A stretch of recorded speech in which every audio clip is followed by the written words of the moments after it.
I'm honored to introduce Terrance Hayes to all of you.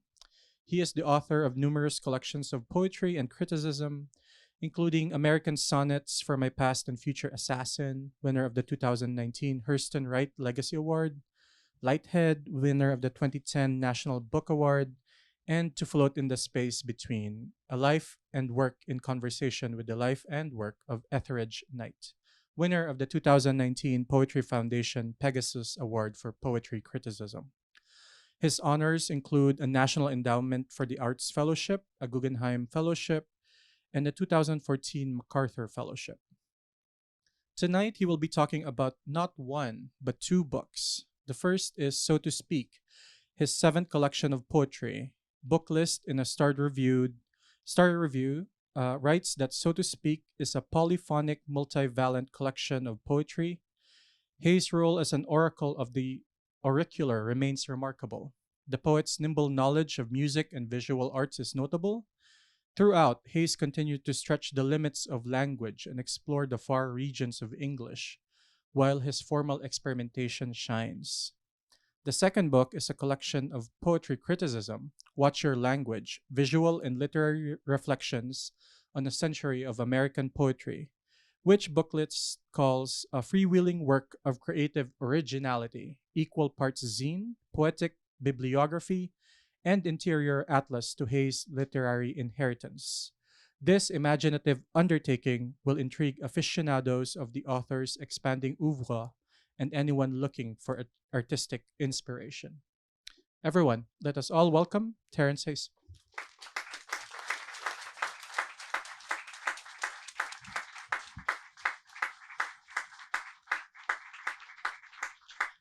Hi, everybody. How y'all doing? All right. I'm so excited to be here with y'all. Can you hear me? So I know there's going to be Q&A. So I think that means I can just read and not say too much. And then you can ask me questions at the end, I think. But I am going to set you up to answer a few possible questions, which is the relationship between these two books. And the way I'm going to do that is just talk to you about how DC, for so long, I have thought of as like, I knew it was my literary home, which is what this thing I'm going to read to you is about. But now just my home. You know, my daughter lives here. She'll probably show up, I hope, at some point. And so many poets that I know, but you know, that's all I really know, which is to say it has become really my home. So this little piece is kind of like continuing one of the things that's happening in the prose book, where I'm doing these like biographical prose poem things sometimes for people that I just like. So I can set you up that way and then we can kind of loop back to it. But what I'm saying to you is like, you know, the book stopped and then I had to do a thing with somebody who probably could have been in the book. You can look at the book. This is sort of like little cards of poets and be like, why didn't he do this person or why did he do that person? So I was doing an event with a person and I was like, uh-oh, I better make one for this person. And then I was like, I think I'm just going to do that, you know, keep going with it. So I'm here in DC. And this one is about this group called the Black Rooster Collective. I see a few heads nodding out the bird. So this is going to be for Brian Gilmore because Gilmore is doing something about, if you don't know, like this is what I'm going to give you tonight. I hope you buy my books. They're interesting. You don't need me to be around to enjoy them.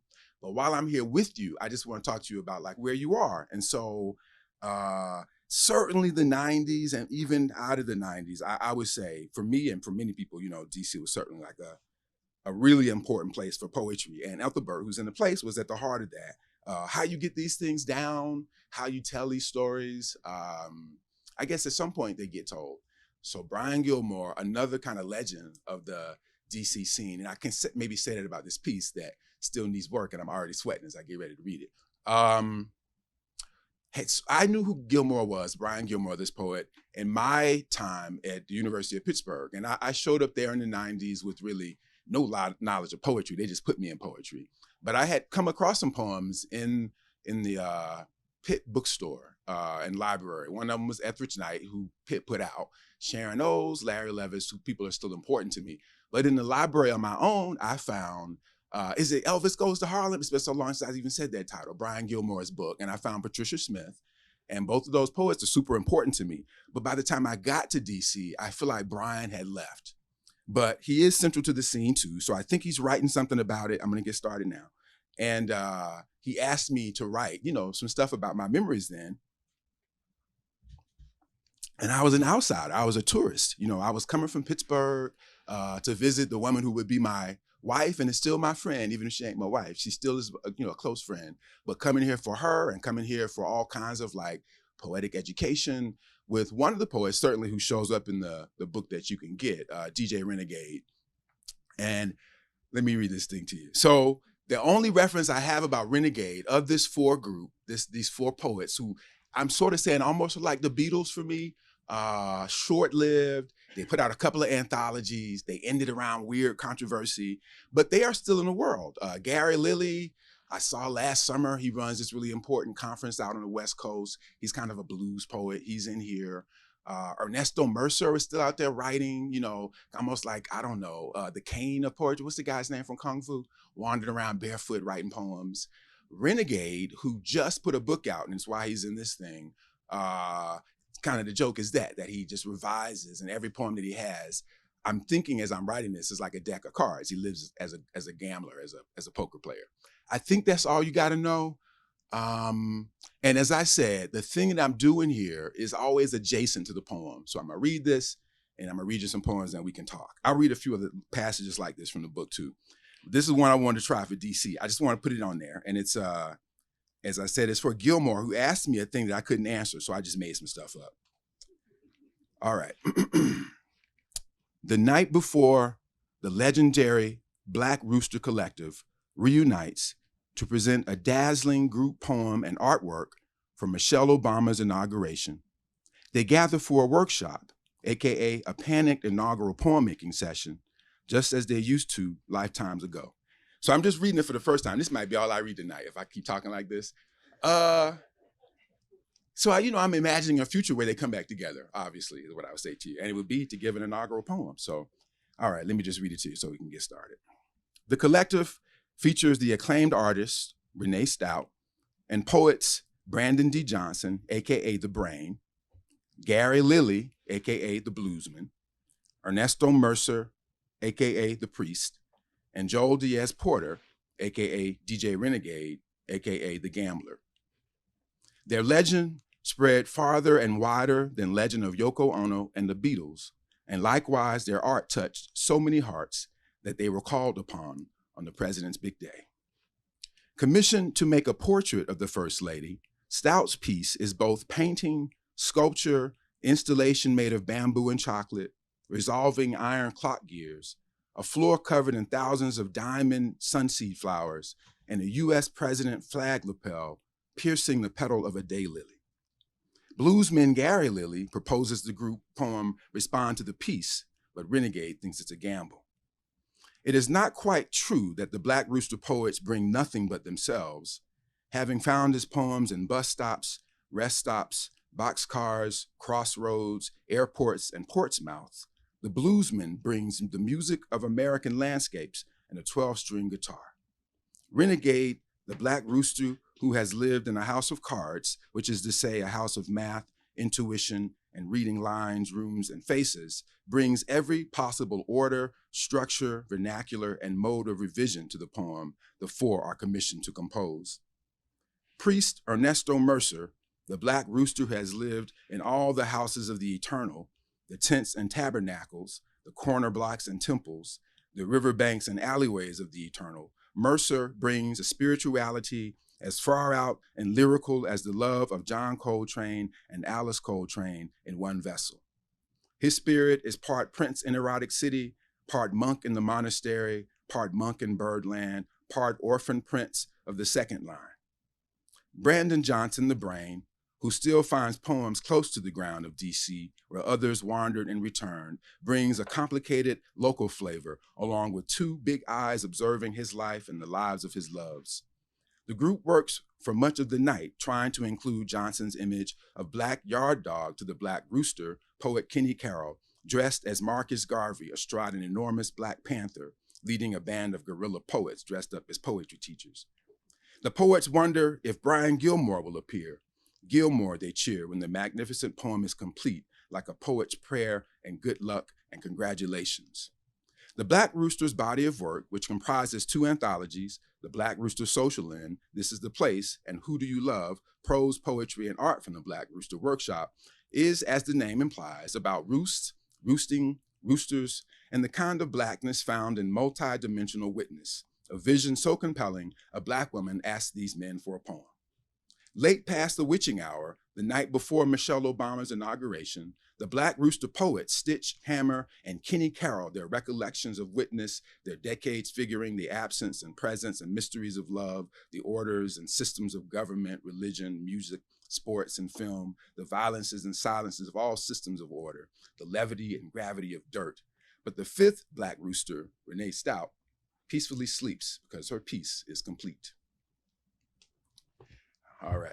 Okay, now we're going to get started. So, do I need to tell stories about that one? Part of what I'm looking at, in the 2 works is, I guess I would say, the Ethridge Knight book also came out at the same time as the sonnet. We just didn't make a big deal about it. And so, as a teacher, I think I'm always working on what I'm reading as well as what I'm writing. So that's as much as I would say about it as I kind of launch into things that, one book is dealing with that kind of, history, capturing stories, capturing things that I'm a fan of. And one book is just, me maintaining a kind of daily writing practice. Okay, so let's see. I'm already sweating, y'all. What's gonna calm me down? How about I'll just start with the second poem in the book, Pseudocris Crucifer. So, here's the thing too. Storytelling, whether one is telling stories as a teacher or a critic or as a poet or as a father, maybe that's one way to unite these poems as I think about what they're doing. So this one would be Wise Up in the Front. To say that a lot of the poems are essentially kind of exploring this idea of allegory and storytelling. Okay, Pseudocris Crucifer for Aaron, for my son Aaron. The father begins to make the sound a tree frog makes when he comes with his son and daughter to a pail of tree frogs for sale in a deep South flea market just before the last blood of dusk. A tree frog is called a tree frog because it chirps like a bird in a tree, he tells his daughter, while her little brother, barely 4 years old, busies himself like a small blues piper with a brand new birthday harmonica. A single tree frog can sound like a sleigh bell, the father says. Several can sound like a choir of crickets. Once in high school, as I dissected a frog, the frog opened its eyes to judge its deconstruction, its disassembly, my scooping and poking at its soul. And little girl's eyes go wide as a tree frog's eyes. Some call it the spring peeper. In Latin, it's called Pseudocris Crucifer. False locusts, toads with falsettos, their chimes issuing below the low leaves and petals. The harmonica playing is so otherworldly, the boy blows with his eyes closed. Some tree frog species spend most every day underground. They don't know what sunlight does at dusk. They are nocturnal insectivores. No bigger than a green thumb, they are the first frogs to call in the spring. They may sound like crickets only because they eat so many crickets. Tree frogs mostly sound like birds. The tree frog overcomes its fear of birds by singing. The harmonica playing is so bewitching, the boy gathers a crowd in a flea market in the deep South. A bird may eat a tree frog. A fox may eat the bird. A wolf may eat the fox. And the wolf then may carry varieties of music and cunning in its belly as it roams the countryside. A wolf hungers because it cannot feel the good in its body. The people clap and gather round with fangs and smiles. The father lifts the son to his shoulders so the boy's harmonica hovers over varieties of affections, varieties of bodies with their backs to a firmament burning and opening. You can find damn near anything in a flea market. Pets, weapons, flags, farm fresh as well as farm spoiled fruits and vegetables, varieties of old wardrobes, a rusty old tin box of old photos and old postcards of lynchings dusted in the rust of the box. You can feel it on the tips of your fingers, this rust, which is almost as brown as the father, and the boy on his shoulders, and the girl making a sound a tree frog makes in a flea market in the deep south before the last blood of dusk, just before the last blood of dusk, just before the dusk. Woo, y'all. Okay.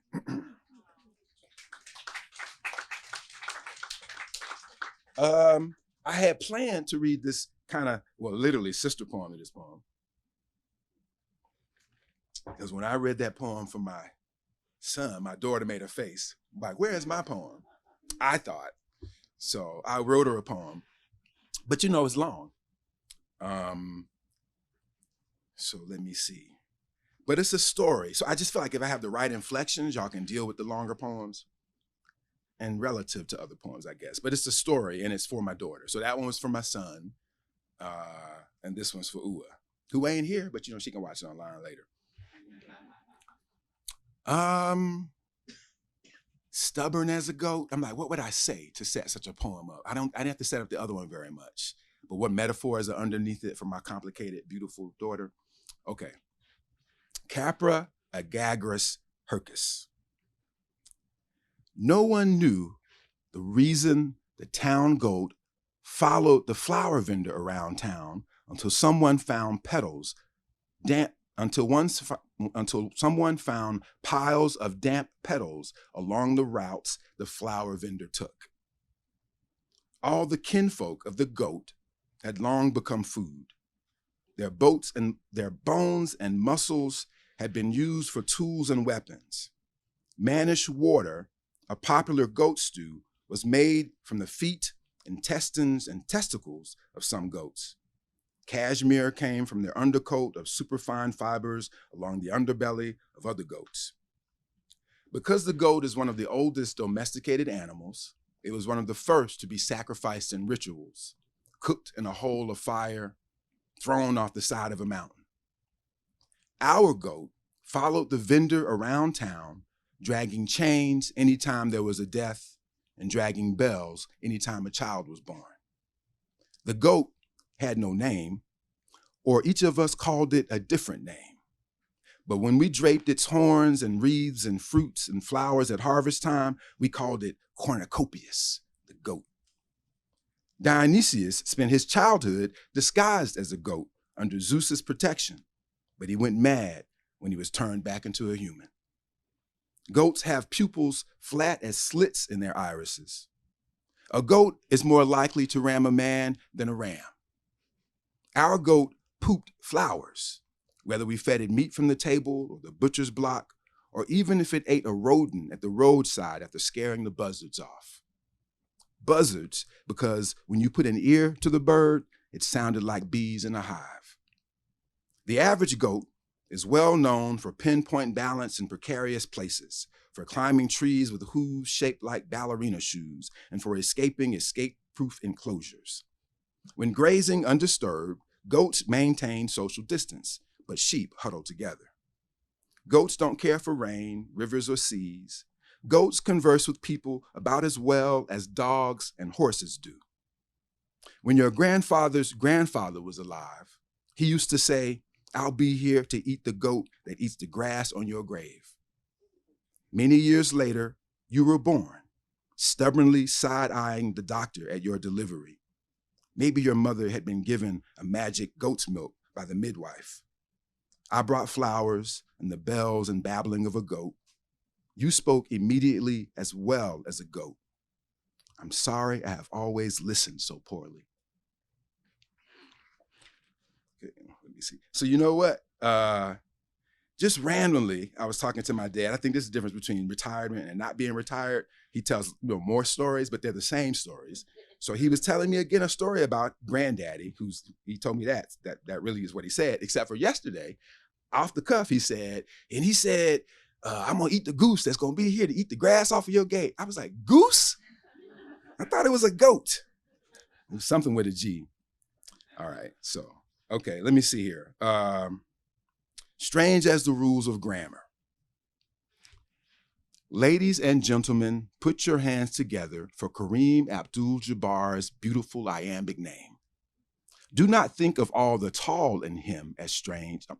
Do not think of all the tall in him squeezing into a stall at the mall as strange. Some days his father whispered to himself, someday that boy's gonna change his name. I ran away from home as soon as I had a chance when I was 4 or 5 in the Carolinas. Certain words never used to cross my mind. A God who claims to be on the side of good but remains hidden is strange as the rules of grammar. The mouth fills with mouthfuls of grammar, strange as the flowers a lost child finds in the woods and consumes, strange as that a toddler cries in public when something shiny appears, a candy hard as a ruby wrapped in plastic, a lonely coin blinking in the grass or at the bottom of a fountain within the toddler's grasp. The first time my parents left me alone with a babysitter, I ran away before noon. They spent hours looking for me before going home to find I had been waiting on the porch the whole day, they say. You too may recall a story so old you never thought to mention it to anybody. Strange as the first wound you received, the scar so old others must tell you how it was made. You know what? I forgot all about the other book. Let's get into some of these stories. So this picks up on the Black Rooster Collective piece. The little bios that sort of show up in the book. I'm trying to think which one would be a good. Here's one, I. So in all of these, including, implicitly, I think the one I just read, they're rooted in, biographical facts is what I would say, even if they sound, allegorical. So this was about the poet I, born in 1947. AI is her name. I kept cats because she could be lonely. I rode the feathers of a comet into the world.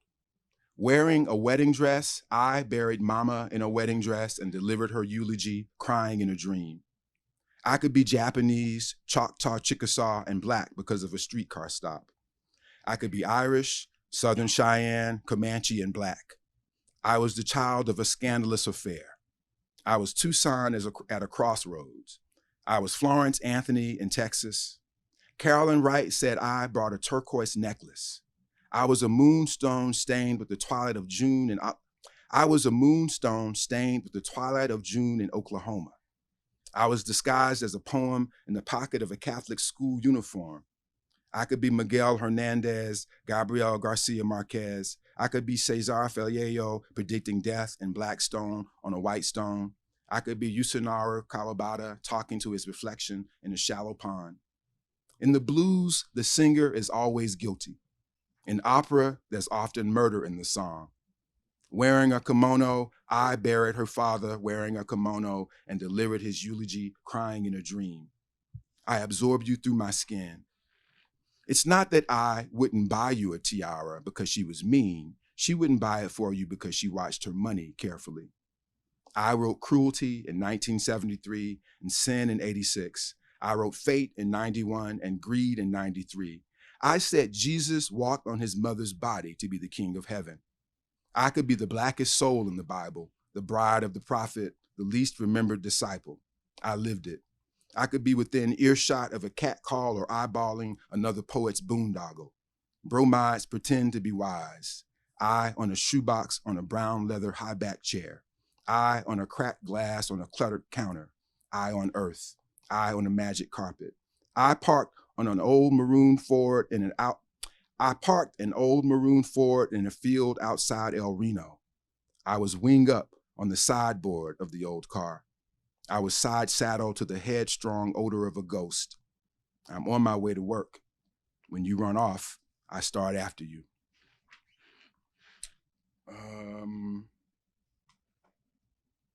I'm trying to figure out what's going to get y'all going up in here. Maybe I'll read one more. Some of them are, these questions. How about I read you a couple of these questions inside of this book? What I could say about the book is just look at the drawings. Maybe that'll get you going. Just look at the drawings. But here's question starting with 187. Did I ever tell you how encountering Gwendolyn Brooks's poem, The Mother, one lonely afternoon in college brought on tears that moved me to the path of a poet? 88. Don't we all hope a poem that prompts tears can withstand the sobering, scrutinizing gaze of time? 189. You're not one of those people who confuse Gwendolyn Brooks and Gwendolyn Bennett, are you? 190. Can you name any women poets of the Harlem Renaissance? 191. You're not one of those people who confuse Jack Gilbert, Jack Spicer, and Jack Spicer, are you? 192. Did you know Denzel Washington played Melvin B. Tolson in a movie? 193. Where does Melvin B. Tolson go in your timeline of American poetry? 194. What do you know about Robert Creeley after he left the Black Mountain? 195. Is it better to be a great poet or make a great poem? 196. When was the last time you read a poem by James Dickey, James Merrill, or James Schuyler? 197. Are you content contemplating the poet starring in a story of American poetry? 198. I'm going to do two more. Does all history end and begin with your muses? 199. Do questions or answers create history? 200. Who is your muse of the Reagan era?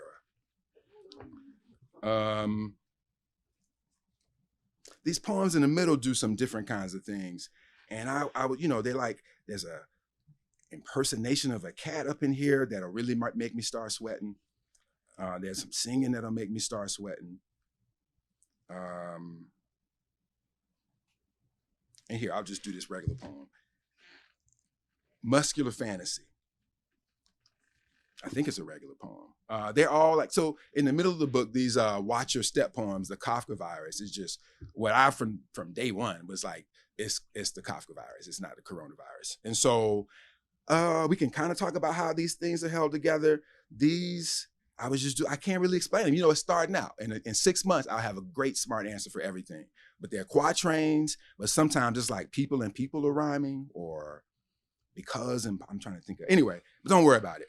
But still storytelling, but telling myself these stories to get through quarantine, maybe. I shouldn't have said it like that. These are interesting quatrain poems that are suitable for any time. Okay. Muscular Fantasy.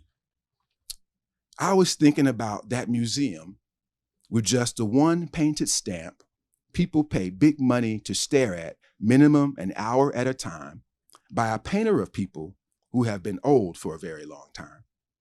Sarah Beth Best of Paducah, old Walter Thorne outside Paris Island, the most senior clients of the most low country senior homes. There used to be a country where no sad songs were allowed out loud because making the king blue was outlawed. The girl falling down the well sang without pause as she fell. People described it as gospel. The boy in the well sang as well as a small bell, and the people said it sounded like babble. Rising in lifelike detail from the middle of the stamp-sized painting is an ornate mountain. My people moved further south to the beaches instead of moving north after Reconstruction. Blessed, my father said when I asked him if he'd rather be blessed or lucky. Soda in a can tastes better than soda in a bottle, but beer in a bottle tastes better than beer in a can. It's better, plus less stressful, to think the best of people. The worst thing about scared people is they go around scaring other people. Who you are with your mama, people, is not who you are with other people. The color of my mother's thumbs up emoji is unchanged, either because she's not estranged from such things or because she doesn't know the shade of her thumb can be changed. The painter can be seen painting a small painting through the window of a modestly decorated cabin on the mountain. With all the people who clap when some mostly vengeful violence happens in the scene, those who do not clap may feel no other people are not clapping. I hear you. It seems reasonable to stare at a painting for at least as long as it takes the painter to make it, and also reasonable to stare for approximately as long as it takes the sun to rise and set. I told my father being blessed was vaguely more dependent on the whims of God. I'd rather be lucky. The girl in the well was put there in the name of a God created by farming people. The boy fell. Okay, let's see here. Maybe one or two more things, and then we can talk. What what would I share in this book? I mean, you know, like I said, I never really anticipated just how much I would be reading them out to you. I guess I could try this little thing that reads into one piece. So there's this weird kind of stuff around this poet, Frank Stanford. I can't really kind of explain it to you. Oh, but you know what I'm going to do? I'll read this. I'm going to read you this poem by a poet who's, we shared an interest in Frank Stanford. This poet, David Berman, who also appears in the book and was like a lot of the people who actually show up in the more contemporary lists are just friends. So David, you know, he passed in 2018. So it's you know, it's for him, but you can see how there'll be a connection between this and what I'll do next for us to kind of close out. So this too is going to be a long, weird poem. Canto for Ghost. Yeah, so Frank Stanford was a crazy, wild poet. You can find all these things out in the bookstore. Go ask about Frank Stanford. I'm talking about him as an amazing poet. And I'm talking about David Berman as an amazing poet and also an amazing musician. He had this group called the Silver Jews and another group called Purple Mountains was his last group. You don't have to know any of that because all I'm really doing is putting sentences together, I think. Okay, so this will be the end of it. Let's see how this works to link these up and then we can talk. Canto for Ghost.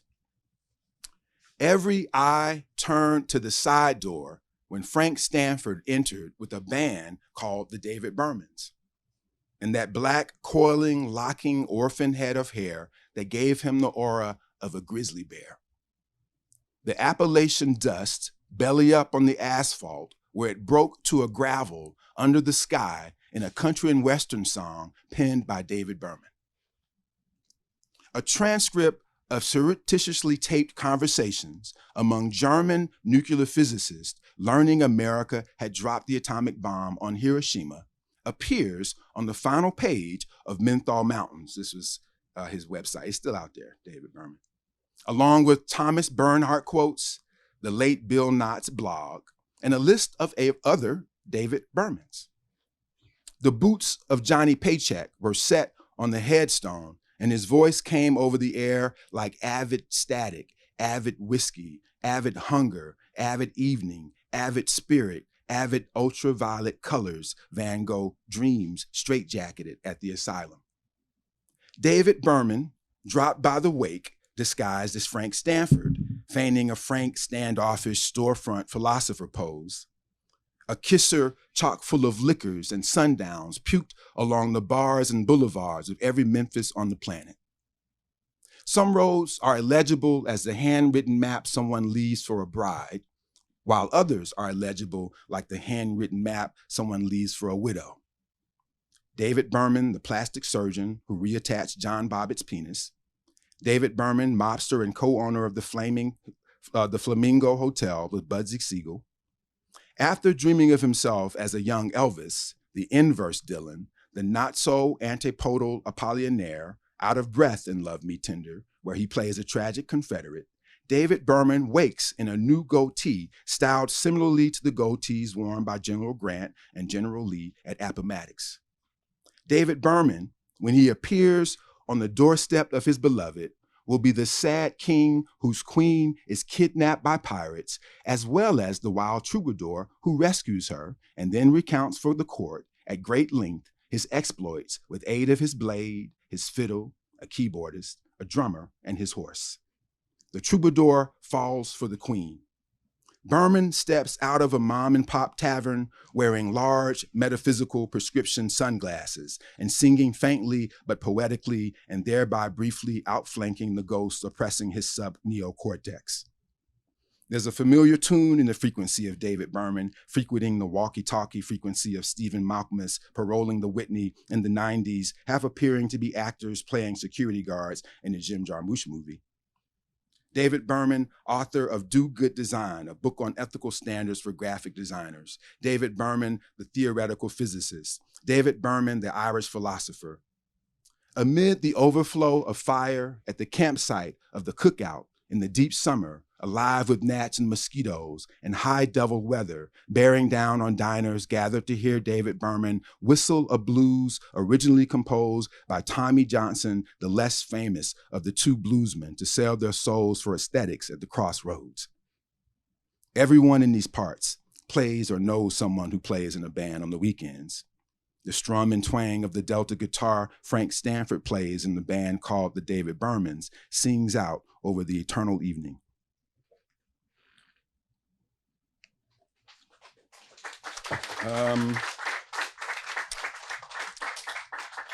So just a snatch of, oh my goodness here. Two perspectives in this thing that's also in the book that's coming out of all of that. Here's this piece that's on Frank Stanford, just one little bit of him. Let's see here. Perspective 2. He dreamed up a typewriter big as a combustion baby tractor under the weeping willow tree called Black Stallion and typed one 500-page long sentence in a night.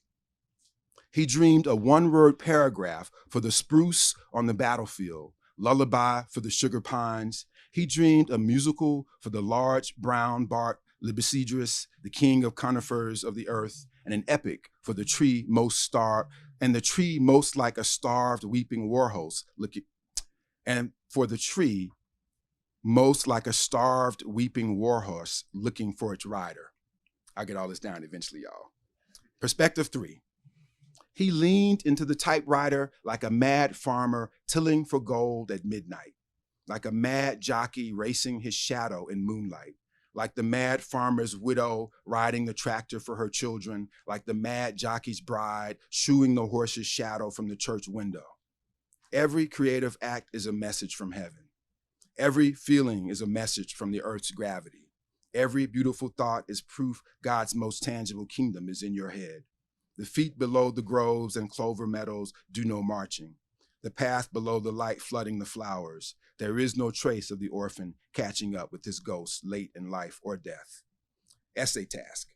Make a discursive lyric language figuring the multiple visions of Frank Stanford on the battlefield. State and develop your own music.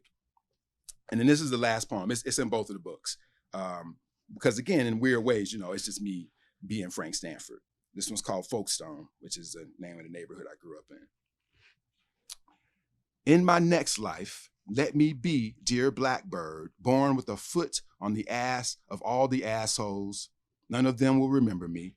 More startled than starlight or starling last year, hidden in the bushes beside a river, running down the valley. In my next life, let me be, dear black bear, strong enough to pull my childish true enemy from the dark village down the street, where monks, imitators play the same non-linear blues I spend the lonely evenings playing.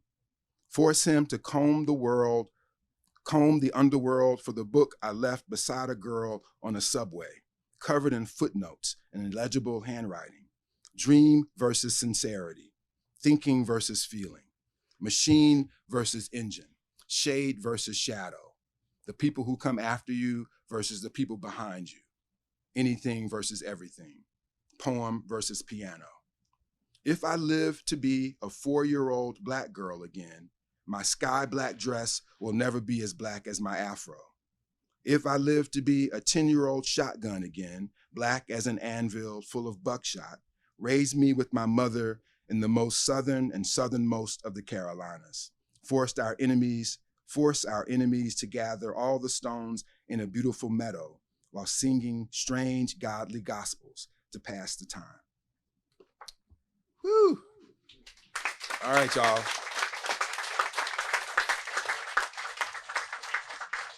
Oh, okay. Let me see. We're working it out. What y'all want to talk about?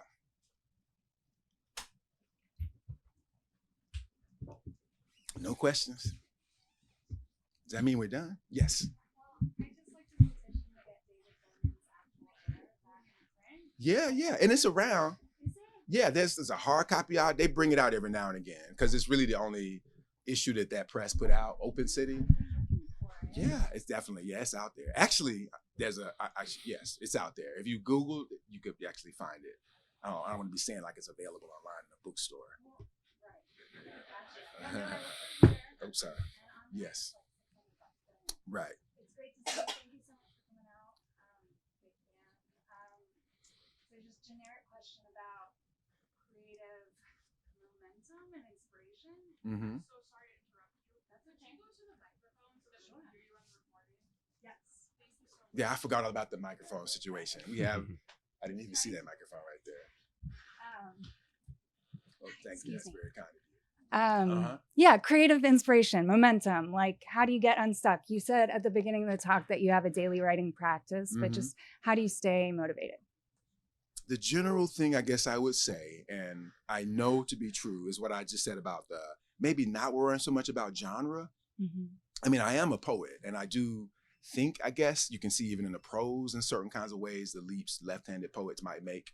But my general idea about the practice idea is just happy to get anything down.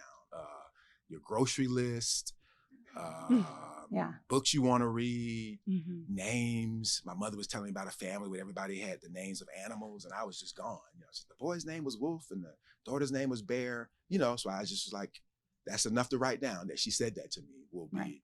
So I guess, you know, initially, if you're thinking about revision, if you're thinking about going back to stuff, then we get into conversations about product. But my general idea is just to be making something. I don't think you should think about what it is. You have your phone, you have access to kind of capture these ideas, and, you know, I think that's the best way to maintain a practice. Capture it. Okay, cool. Thank you. Thank you. Do you ever look at the poems in your book to be similar to chapters in a novel? And have you ever thought about writing a novel? You know, there's a little segue to that, because I think almost anything I would want to do in a novel, I try to do in poems. So even in this middle section, as I said, there's like a poem impersonating a bunch of stuff going on. So I feel like you can shave off like the energies of a novel and then explore that without having to commit to the world building of novels. So I think that's how a poet would look at it. So I like a poetic novel. I like Toni Morrison. I like a good plot too. But for me, I almost feel like I could just do it all quicker than, you know, or even better, suggest it. I can suggest those worlds. That's what metaphor will do for us. It just bridges a lot of the things that have to go into the prose.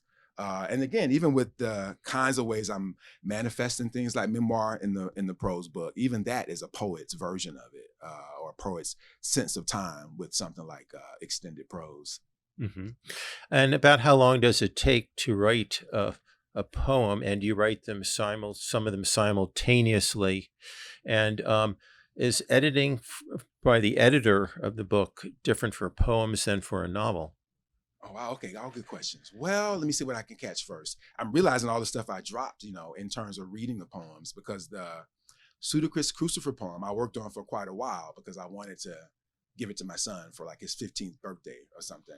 I think I worked on the poem for my daughter for about a year as well. But the poem, I didn't even read the second one, The Strange as the Rules of Grammar. I wrote a bunch of those in sort of the same spirit of the sonnets, which I also didn't read any tonight. There's still some American sonnets in this book too, as I was thinking about allegory. But connected to that last question, I'm just happy to be making things. So that means I'm gonna go back to use the sonnet form. Sonnets have appeared in all the books, but now I do think my relationship to the American sonnet and how like Wanda Coleman opened it up for me is just never gonna go away. So you'll find some of those in there, which is to say, I just sort of am maintaining even poems that I feel like I know what the form is, or I feel like I have a kind of technical sense of the form, but it still can hold a different kind of content for me.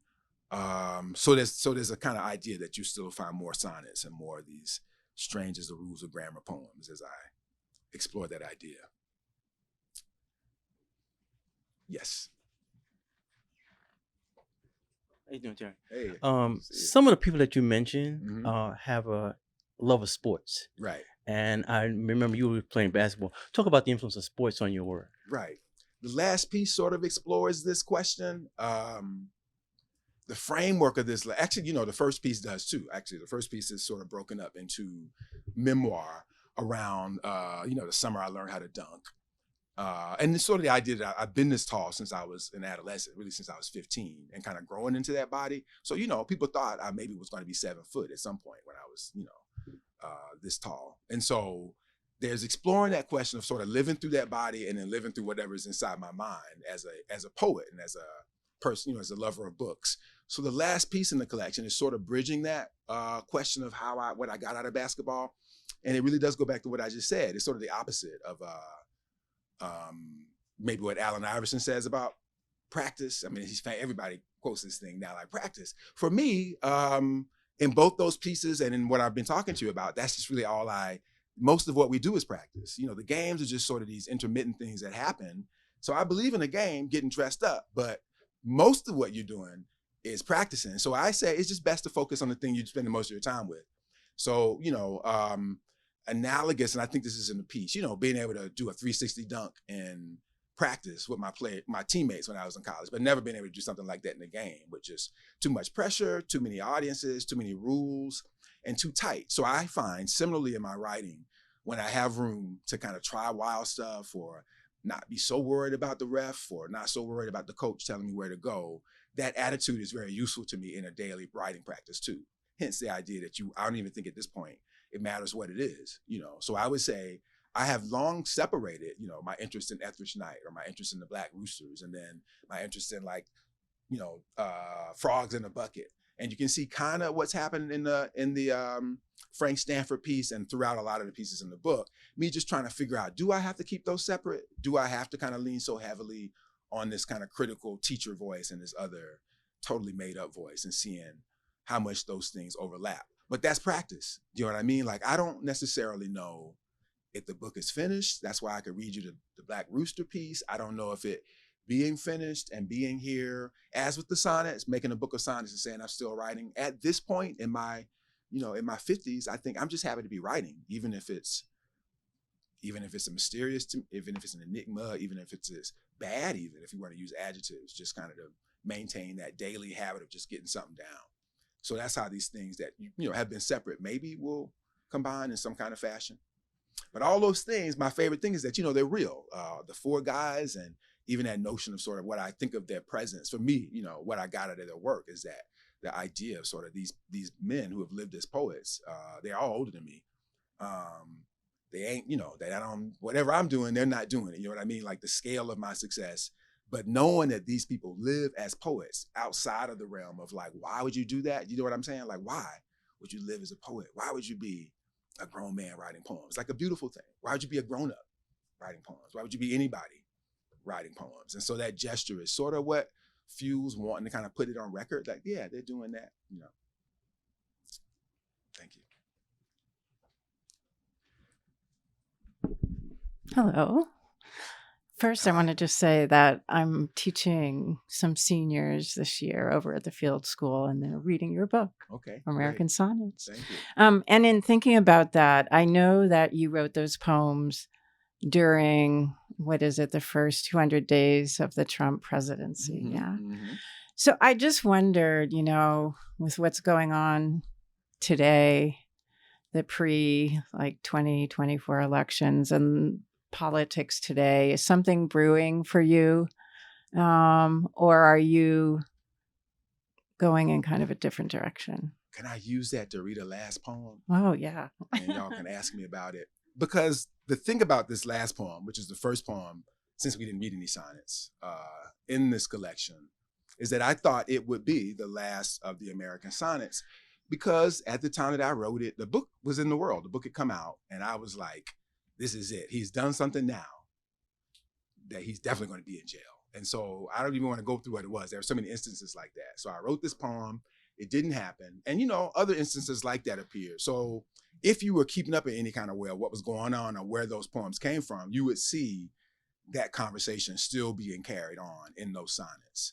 And I use them for that. I use them to kind of channel a kind of energy like that. I'm just going to read one, but the other one that's in the book is just me going to see the, I can tell you this story because, again, it's just a little allegory that the poem explores. Going to see the Aretha Franklin documentary, maybe it was 2020, and this scene where it's just like a amazing God moment. She's singing like Precious Lord. The audience, I mean, the people on the band can't even hold themselves together to play the music. It's so amazing. And then people are catching the Holy Ghost and they flan the audience like this, and this little girl up in the front just sleep, just knocked out through the whole scene. That little scene, so in the book, capturing that scene is a poem called American Sonnet for My Future Assassin, because I'm thinking of Trump. You know, like what does it mean to be a child who misses all the magical moments? What do you become if you have, you know, a kind of weird relationship to your imagination? So again, I wasn't asking to think about that going to see Aretha Franklin, but this one that I'm going to finish up with goes back to this question of where we are today, because some days I think, having read this poem since then and You know, it's in the book and it's online in places. Some days I do think the ending of it is hopeful, and other days I think we're still waiting, you know. And so that anticipation of like, yeah, one day I think we are in a better place and the next day I don't. And, you know, I won't say like how long you're up and how long you're down in those questions of good places or bad places in terms of the country or in terms of history. But this just depends. The poem feels different depending on the day, is what I'll say. Okay, American Sonnet for the New Year. Did I say thank y'all and everything? I should say that before I read it right. Thanks for coming. This is one of my favorite places to read. It's one of the most important bookstores in the country. I'm glad y'all showed up. I never know who's going to show up. All right, American Sonnet for the New Year. Things got terribly ugly incredibly quickly. Things got ugly embarrassingly quickly, actually. Also adverbs. Things got ugly unbelievably quickly, honestly. Things got ugly seemingly infrequently initially. Things got ugly ironically, usually awfully carefully.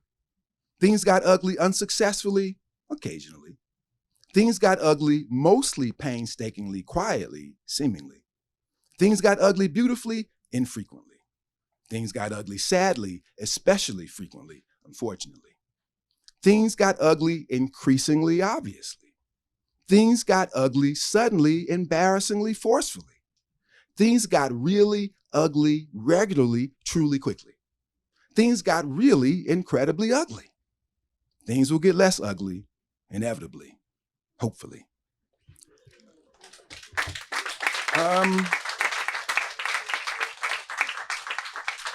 Again, you know, using something like form to get to the more abstract stuff, but going between that and just liking to tell stories about the people I know or the people I've read or the things I imagine. So, you know, always trying to like having those two impulses and figuring out where I can braid them. But a poem like that, you know, there's something happening in that. But again, it's both language, but it also is like, you know, what I really think in response to a question like that. Like, yeah, things got ugly really quickly. You know, it comes to me that way, and then you hope that they'll change. So how about that for where we are right now? It's something like that. Still messing with sonnets, still trying to tell stories. Thank y'all. Thank you.